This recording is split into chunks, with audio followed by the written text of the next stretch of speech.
तीन सवालों के साथ हम चर्चा की शुरुआत करना चाहते हैं। पहला सवाल, महाराष्ट्र में लातूर के बुजुर्ग किसान को कंधे से हल क्यों खींचना पड़ा? इतने साल होने के बाद भी वो कह रहा है कि 50 साल से वो खेती कर रहा है और आखिरकार आज 50 साल के बाद आज भी उन्हें हल खुद से खींचना पड़ रहा है। दूसरा सवाल, क्या सरकारी योजनाओं का लाभ छोटे और सीमांत किसानों को नहीं मिल रहा? हमारे पास तमाम योजनाओं के नाम है और उसमें से कितनी योजनाओं का लाभ अंबादास पवार को मिला है वो भी हम आपके सामने रखेंगे। और तीसरा अहम सवाल, क्या 10 साल में देश के किसानों की आमदनी दोगुनी करने में सरकार नाकाम रही है? यह भी हमारा तीसरा सवाल रहेगा। शुरुआत इसी सवाल से करनी होगी, क्योंकि अगर किसानों की आमदनी दुगनी हो गई होती तो अंबादास पवार, जिनके पास इससे पहले पशु था, इनके पहले बैल था, आज उनके पास बैल नहीं है, तो अगर दोगुनी हुई होती तो एक बैल के 2 बैल हो गए होते। सदाभाऊ खोत, आज की स्थिति में क्या आप ये एक बार फिर दावा कर सकते हैं कि किसानों की आमदनी दोगुनी हो चुकी है, या सीमांत किसान, जिसे मराठी में अल्प भूधारक किसान कहते हैं, आपकी भाषा में अगर बात करें तो उनकी आमदनी वैसी की वैसी या कम होती जा रही है? मैं आपको धन्यवाद देता हूं कि एक अच्छा चर्चा आपने किसान के बारे में रखी है। ये बात मैं आपको बताता हूं कि किसान के बारे में जो नीतियां रही वो किसान के ऊपर लाने वाली कोई नीतियां नहीं बना गई है। देश को स्वतंत्रता मिली, उसके बाद हमारे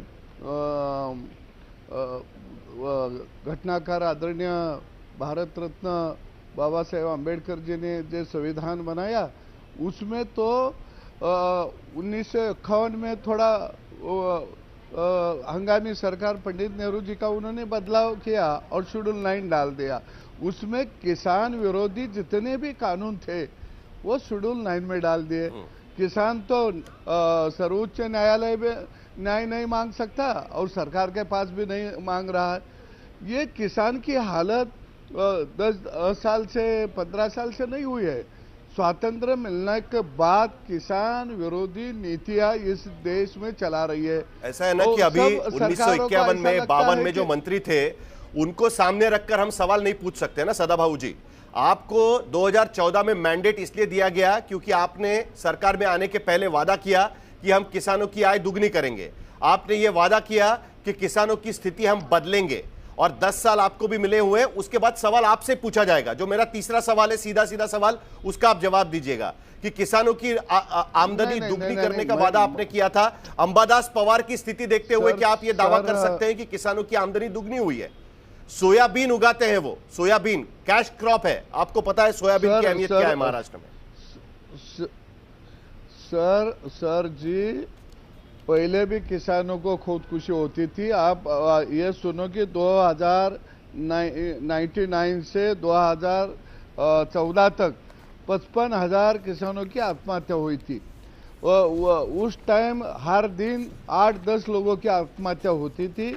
अभी तो 2-3 लोगों की आत्महत्या हो रही है। इसका वजह अभी तो आंकड़े ये नहीं कहते महाराष्ट्र के अंदर तो एनसीआरबी का डेटा निकाल लीजिएगा। 2022 तक का डेटा एनसीआरबी ने दिया हुआ है। आज की स्थिति भी कुछ अलग नहीं है। 2014 से लेकर 2024 तक महाराष्ट्र में करीब 30,000 किसानों की आत्महत्या हुई है। आप डेटा देख सकते हैं। और पिछले 3 महीने में 800 के करीब किसानों की आत्महत्या हो चुकी है। और यह आप ही की सरकार ने महाराष्ट्र विधान परिषद में जानकारी दी है। मैं नई जानकारी नहीं रखना चाहता, हम सामने डेटा भी दिखा रहे हैं। 2020 2567 किसान, 2021 2743 किसान और 2024 2635 किसान। तो आत्महत्याएं कम तो नहीं हुई है। मैं ये मानता हूं कि पहले भी आत्महत्या होती थी, आपके शासन में भी आत्महत्याएं हो रही है। मैं सिर्फ आपको याद दिला रहा हूं। नहीं सर बोलिए सर, मैं ये बात कर रहा हूँ, मुझे बोलने तो दो। आपको बोलना है तो मैं आपका शांति से सुनूंगा, लेकिन ये मैं आत्महत्या का समर्थन नहीं कर रहा। मैं ये बता रहा हूँ कि मोदी सरकार ने जो कानून लाए थे, 3 कृषि कानून लाए थे, उसका विरोध किसने किया? किसानों को बेड़ी पाव में बेड़ी डाल के उसको सब लोग बोलते दौड़ना चाहिए। अरे उसके खिलाफ जो कानून बनाए वो खत्म करना चाहिए। वो खत्म होने लगे तो सब लोग रास्ते पे आ गए। कौन आए थे रास्ते पे? वो हम ये मानते हैं कि खुली अर्थव्यवस्था इस देश में आई है तो किसानों को वो खुली अर्थव्यवस्था का समर्थन मिलना चाहिए, वो नहीं मिलता आपको। मैं तो आपकी सरकार जब 370 हटा सकती है तब विपक्ष के सामने नहीं झुकती। आपकी सरकार एनआरसी लागू कर सकती है, सीएए लागू कर सकती है, तब भी इस तरीके के आंदोलन हुए थे, तब किसी के सामने नहीं झुकती। फिर इस मामले में आपको अगर लगता है कि किसानों को फायदा होने वाला था तो आपके सरकार को वापस नहीं लेना चाहिए था तीनों कानून। क्यों प्रधानमंत्री ने जाकर कहा कि हम तीनों कानून वापस ले लेते हैं? और अब भी मेरे 3 सवाल अभी भी कायम है सर, मेरे 3 सवाल अभी भी कायम है कि आज की स्थिति में भी अंबादास पवार जैसे किसान को 50 साल से जो खेती कर रहा है, जिनके पास बैल थे, उनको आज अपने कंधे पर हल लेकर खेत जोतना क्यों पड़ रहा है? मेरा सवाल अभी भी वही कायम है। नहीं, एक का मैं आपको बताता हूं कि महाराष्ट्र के अंदर दलित तो शिवार जैसे योजना अच्छी तरह से इधर काम किया है देवेंद्र फडणवीस ने। प्रधानमंत्री फसल बीमा का योजना का भी लाभ दे रहे हैं। दूसरी बाजू में किसानों के खाते में पीएम जसवाई के माध्यम से ओम नमो किसान सम्मान योजना के माध्यम से हम पैसा दे रहे हैं। या ऐसा नहीं बिजली 7.5 HP तक फ्री में किसानों को दे रहे, ऐसा नहीं कि कोई योजना चालू नहीं किया, योजना चालू की है। लेकिन हमने नहीं, आपने भी ये सोचना चाहिए कि सब किसानों का जो अनाज है सभी को फ्री में चाहिए। वो कोई ऐसा नहीं बोल रहा ना कि हमें फ्री में नहीं चाहिए। आपके चैनल में टमाटर का भाव 60 रुपए किलो होता है, 100 रुपए किलो होता है, तो आप दिखा देते हैं कि महंगाई बढ़ गई। प्याज का भाव जब 40 रुपए किलो होता है तो आपके चैनल पे आता है महंगाई बढ़ गई, प्याज बढ़ गया। स्थिति कुछ ज्यादा बदली नहीं है। समझता हूं कि जब यूपीए की सरकार थी तब 39,416 सुसाइड हुए थे 2004 से 14 तक, और 14 से 24 तक 30,000 सुसाइड हुई है। मामला ज्यादा बदला नहीं है। आपके समय पे भी वही स्थिति थी, आज के समय पे भी वही स्थिति है। आज सवाल जरूर उठाया जा रहा है विपक्ष से कि किसानों के बारे में क्या किया जा रहा है, लेकिन स्थिति कुछ बदली नहीं है। यही सदाभाऊ खोत जब आपकी सरकार थी तब आंदोलन किया करते थे महाराष्ट्र में, और आज कह रहे हैं कि किस तरीके से हम काम कर रहे हैं किसानों के लिए, और आपकी सरकार थी तब भी यही स्थिति थी। चरणजीत सिंह सप्रा, मैं यह नहीं मान रहा कि वो किसानों के खिलाफ। देखिए साहिल जी, जब यूपीए की सरकार थी, आपको याद दिलाना जरूरी है। सदाभाऊ अभी मेरी बारी है, मैं बोल लूं। साहिल जी जरा इनको रोकिए तो सही। बोलने दीजिए उनको। सदाभाऊ अभी मैंने सप्रा जी को सवाल पूछा, उनको बोलने दीजिए। सप्रा जी बोलिए। वो नीतियां हटाना चाहिए, सप्रा जी वो नहीं बोलते। सप्रा जी बोलिए जल्दी से, आपकी बात। देखिए साहिल जी मैं ये कहना चाहता हूं कि यूपीए की सरकार जब थी, हमने किसानों के लिए अनेक सारी योजनाएं लाई, और आपको याद दिलाना चाहूंगा कि डॉक्टर मनमोहन सिंह ने 70,000 करोड़ की कर्ज माफी करी थी। आज जो किसानों की परिस्थिति, मैं मात्र महाराष्ट्र की बात नहीं कर रहा हूं, पूरे देश के अंदर किसानों की परिस्थिति जो है वो दैन्य परिस्थिति है। कर्ज माफी ये करने के लिए तैयार नहीं। पहली बात, जहां तक आप महाराष्ट्र की बात कर रहे हैं, आपने अंबादास पवार एक गरीब किसान की आपने व्यथा यहां पर बताई है। मैं कहना चाहता हूं ये अंबादास पवार की जो व्यथा है ये तो मात्र झांकी है। आप अगर इंटीरियर महाराष्ट्र में जाएंगे तो ऐसे हजारों केस आपको मिलेंगे। इसीलिए तो आज विधान परिषद के अंदर यह आंकड़ा आया कि 3 महीने में 800 के करीब किसानों की आत्महत्या होती है। तो ये महाराष्ट्र की सरकार क्या संजीदगी से सोच रही है? आज महाराष्ट्र का जो किसान है वो चाहे धान उगाने वाला है, चाहे सोयाबीन उगाने वाला है, चाहे कपास उगाने वाला है, चाहे अंगूर उगाने वाला या आम उगाने वाला या और कोई फसल को उगाने वाला किसान है, हर किसान जो है वो परेशान है। कर्ज माफी ये किसकी करते हैं? अपने पूंजीपति मित्रों की करते हैं। इन्होंने 16-17 लाख करोड़ रुपया पूंजीपति मित्रों का इन्होंने माफ कर दिया, उद्योगपतियों का माफ किया, लेकिन किसानों की कर्ज माफी ये नहीं करते हैं। और ऊपर से चुनाव के अंदर आकर के आदरणीय नरेंद्र और देवेंद्र ये दोनों क्या प्रचार करते हैं कि चुनाव होते ही हम आपकी कर्ज माफी कर देंगे। किसानों के साथ वादा खिलाफी की, किसानों के साथ धोखा किया।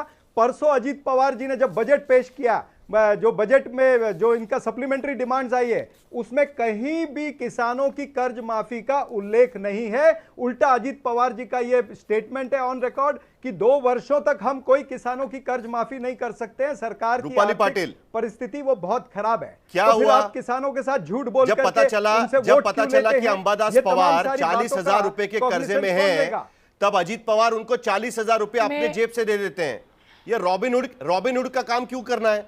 सरकार के तरफ से वादा किया गया था चुनाव के पहले कि हम कर्ज माफी करेंगे, और अब अजीत पवार कहते हैं कि हमारे पास पैसे नहीं है।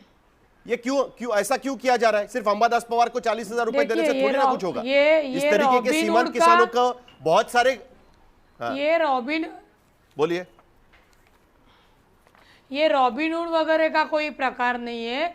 मुझे जो हमारे जो सहकारी है चरण सिंह, उनको पूछना है, आप भी सत्ते में थे 2014 के बाद, माननीय पंतप्रधान जी सत्ता लेकर आए, तब तक उन्होंने आज 10 साल तक जो भी कर्जे का जो हमारे फार्मर है, जो हमारे शेतकरी है, डायरेक्टली उनका जो सरकार का और जो शेतकरी का जो प्रक्रिया है वो पारदर्शक पद्धति से शुरू किया। उनके अकाउंट में डायरेक्टली उनकी जो भी पंतप्रधान योजना किसानों का कर्जा माफ क्यों नहीं किया जा रहा है? शेतकरी के लिए थी वो दे रहे। आपने सवाल क्या पूछ रहा हूं? आ रही हूं मैं। आपने कल जो उस पर आई है ना, चुनाव जीतने के बाद अजीत पवार ऐसा क्यों कहते हैं कि हम कर्जा माफ नहीं कर सकते, पैसे नहीं है हमारे पास? नहीं, एक ध्यान में ले, चुनाव जीतने के बाद उन्होंने नहीं कहा है। चुनाव के पहले जो आश्वासन एक सरकार लेके दायित्व के दिया था, उसकी कमिटमेंट वो पूरी करते समय पूरा ये जो अर्थ बजट रहता है उसका मैनेजमेंट करके बता रहे हैं। और अभी जो आपने मैनेजमेंट छोड़िए ना, उनका स्टेटमेंट बताता हूं मैं। तो उनका अजीत पवार कह रहे हैं कि राज्य सरकार किसानों का कर्जा माफ नहीं कर सकती, उनका स्टेटमेंट है। मैं स्टेटमेंट पढ़ के बता रहा हूं। राज्य की आर्थिक स्थिति उस तरीके से नहीं है कि वो किसानों का कर्जा माफ कर पाएंगे। देखो, अभी परिस्थिति नहीं है, मगर ये इन किसानों के खातों में पूरी योजनाएं गई हुई है। वो योजना का ये अंबादास पवार जी हमारे जो बुजुर्ग हैं उनके पास क्यों नहीं गई? अरे आपके कृषि मंत्री कहते हैं महाराष्ट्र के कि कर्जा माफ करने का कोई फायदा ही नहीं है। किसान उसके लिए किसानों को उसका फायदा मिलता ही नहीं है किसान कर्जा माफ करने का। यह बड़ी अच्छी बात है। जब उत्तर प्रदेश में चुनाव होते हैं तब भारतीय जनता पार्टी की तरफ से वादा किया जाता है 2017 में कि किसानों का कर्जा माफ करेंगे। सत्ता में आने के बाद कर्जा माफ किया जाता है। महाराष्ट्र के चुनाव के पहले कर्जा माफी की घोषणा की जाती है, लेकिन महाराष्ट्र में होती नहीं है। कहते कि हमारी तो स्थिति ही नहीं है उस तरीके से। लेकिन उसके बावजूद अब कई सारी योजनाएं, सदाबाहु खुद गिना रहे थे कि इतनी सारी योजनाएं हमने किसानों के लिए शुरू की है। नहीं, एक सेकंड जरा सप्रा जी, हमने अंबादास पवार को पूछा कि जो फ्लैगशिप योजनाएं हैं दो बातें जो केंद्र सरकार और राज्य सरकार ने घोषित की हुई, उनमें से कितनी योजनाओं का लाभ अंबादास पवार को मिला है? 4 एकड़ की खेती है उनकी, इसका मतलब ये सीमांत किसान हो गए, तो उनको कितनी योजनाओं का लाभ मिला है जरा देख लीजिएगा, आप सब लोग देख लीजिएगा। किसान सम्मान, जिसके तहत केंद्र सरकार का भी लाभ मिलता है, राज्य सरकार का भी लाभ मिलता है, उनका कहना है कि उनको वो नहीं मिला है। उनको लाभ किस चीज का मिल रहा है? जो पीएम किसान मानधन योजना है उसके तहत कुछ पैसे उनको मिल जाते हैं, ये वो कह रहे हैं। दूसरा, लाडली बहना, उसका भी लाभ उनको नहीं मिल पाया, उनकी पत्नी को नहीं मिल पाया, उनका एज ज्यादा है इसके लिए। कृषि यांत्रिकीकरण योजना, जिसके तहत उनको अलग अलग औजार मिलने चाहिए, उसका लाभ उनको नहीं मिला है। किसान कार्ड उनके पास नहीं है। कर्जा 40,000 का उनके पास है। मुफ्त बीज की योजना है, उसका लाभ उनको नहीं मिल पाया है। क्रॉप इंश्योरेंस स्कीम, क्योंकि लातूर में पिछले 2 साल से लगातार बारिश की वजह से उनके फसल का नुकसान हुआ, क्रॉप इंश्योरेंस स्कीम का लाभ उनको नहीं मिल पाया है। नमो शेतकरी महासम्मान योजना, उनका कहना है कि उनको लाभ नहीं मिल पाया है। अब ये तमाम योजनाएं यहां पर घोषित की जाती है, लेकिन उसके बावजूद सदाभाऊ खुद उनको लाभ नहीं मिल पा रहा है। क्या कहेंगे आप इसको लिए? आपने सारी योजनाएं तो गिनवाई, हमने जो अंबादास पवार को पूछा उनका जवाब यह था कि हमको लाभ नहीं मिला। क्या कहेंगे आप?